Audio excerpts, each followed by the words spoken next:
बाबूलाल मरांडी ने धनबाद में गहराते पेयजल संकट को लेकर राज्य सरकार पर बड़ा हमला बोला है। उन्होंने कहा कि बराकर और दामोदर जैसी नदियों से घिरा धनबाद आज भी पानी के लिए तरस रहा है और लोग तालाब, कुएं और नदी का पानी पीने को मजबूर है। आज बीजेपी कार्यकर्ताओं के साथ बाबूलाल मरांडी ने धनबाद समाहरणालय का घेराव कर जनता की आवाज बुलंद की। इस दौरान ढुल्लू महतो, राज सिन्हा, रागिनी सिंह और शत्रुघ्न महतो समेत कई भाजपा नेता और कार्यकर्ता मौजूद रहे। बाबूलाल मरांडी ने आरोप लगाया कि केंद्र सरकार जल जीवन मिशन के तहत हर घर तक स्वच्छ पानी पहुंचाने का प्रयास कर रही है, लेकिन राज्य सरकार की लापरवाही और भ्रष्टाचार के कारण धनबाद में जल संकट लगातार गहराता जा रहा है। आप सबको पता है किस प्रकार से ये दिक्कतें हैं, कैसे ये कठिनाई है। आज ग्रामीण अंचलों में चापाकल खराब है, कोई देखने वाला नहीं है। आए दिन अखबारों में, सोशल मीडिया में आता है किस प्रकार से गांव घर के लोग, दोधा से लोग छोटा छोटा नदी नाला में चुआ बना करके लोग पानी लाते हुए लोगों को दिखाता है। यानी आप सोच सकते हो क्या दिक्कत है, क्या तकलीफ है, लेकिन सरकार को उसकी कोई चिंता नहीं है। भारत सरकार ने, देश के प्रधानमंत्री नरेंद्र मोदी जी ने जल जीवन मिशन के तहत ये तय किया कि हर घर के मां बहनों को नल से जल उपलब्ध कराई जाए। लेकिन अफसोस के साथ कहना पड़ता है, हेमंत सोरेन की सरकार अब 6 वर्षों से भी अधिक समय हो गया, लेकिन बाकी वो जितना जल जीवन मिशन की योजना है वो पूरी तरह से भ्रष्टाचार की भेंट चढ़ के। आज अगर आप ग्रामीण क्षेत्रों में जाएंगे तो अधिकांश स्थानों पर टंकी लगा हुआ है, पाइप नहीं बिछा हुआ है। कहीं पाइप बिछा हुआ है तो पानी नहीं आ रहा है।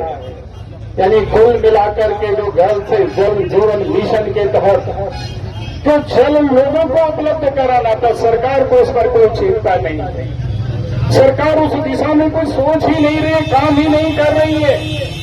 अब जरा सोचिए, इसी आपके धनबाद में एक तरफ बराकर नदी है, एक तरफ दामोदर नदी है। सरकार चाहती तो नदियों से भी पानी को ला सकते थे, गांव को भी पानी उपलब्ध होता और साथ ही शहर के लोगों को भी पानी उपलब्ध होता। मैं एक बात जरूर कहूंगा, लोगों को याद है, फिर भी मैं याद कराता हूं। मैथन डैम तो वर्षों पहले बना हुआ, लेकिन सरकार ने उस समय चिंता नहीं की। जब बिहार एक साथ झारखंड राज्य बना तो झारखंड सरकार ने मैथन डैम से धनबाद तक पानी हम सब लोगों ने, तो पानी हम लोगों ने को, लेकिन उसके बाद आगे लोगों ने बढ़ा नहीं।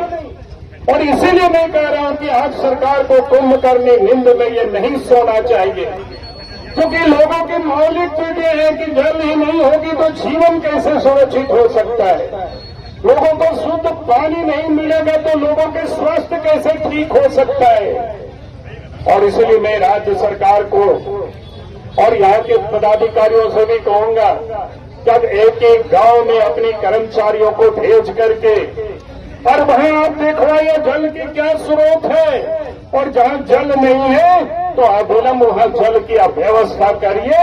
और आज तो तकनीक का जो है, कंप्यूटर में आप पूरे गांव को फीड कर सकते हैं और वहां से आप मॉनिटरिंग कर सकते हैं। गांव गांव में आज लोगों के पास टेलीफोन भी है, मोबाइल भी है, स्थानीय निकाय के सदस्य भी है, ताकि आप उसको यहां से वहां तक छोड़ देंगे तो फिर किसी को पानी की कोई दिक्कतें नहीं होगी।